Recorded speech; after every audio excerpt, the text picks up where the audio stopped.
Well, good morning. If you read your devotion this morning, you know that the topic is adoption.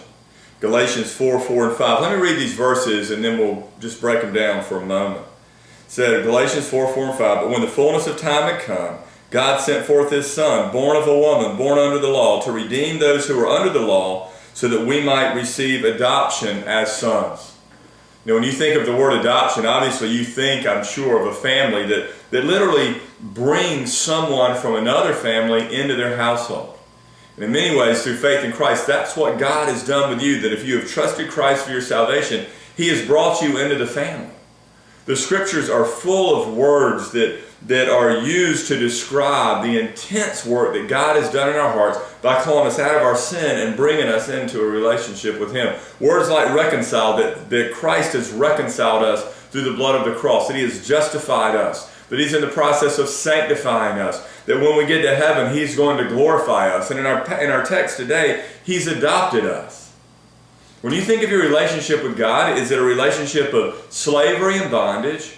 Or is it a relationship of freedom? Do you literally picture yourself as one who has been brought to the table of God and God is now sharing all that He has with you?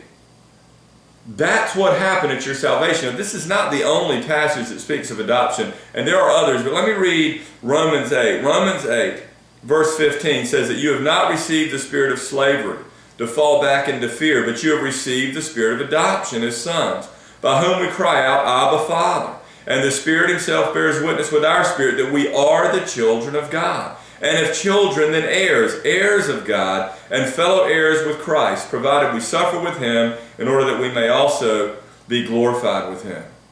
You know, in order for God to bring you into His family, it cost Him the life of His Son. That God gave Christ to die in your place, that through faith in His finished work, you might become a member of His household. He says here that you are a fellow heir with Christ, and you are an heir of God. All that the Father has is now yours.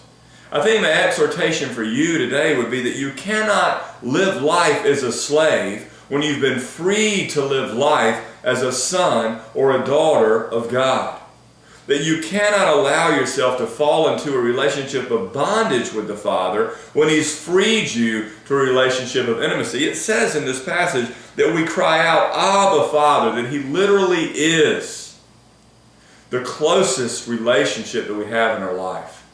I hope that you will take this truth today, that God, through faith in His Son, has adopted you into His family, and God would use that truth to liberate you from the bondage and the legalism that so many believers live in, and that you would begin to walk and understand that God can't love you any more than He's already loved you, because He gave His Son so that you might be free.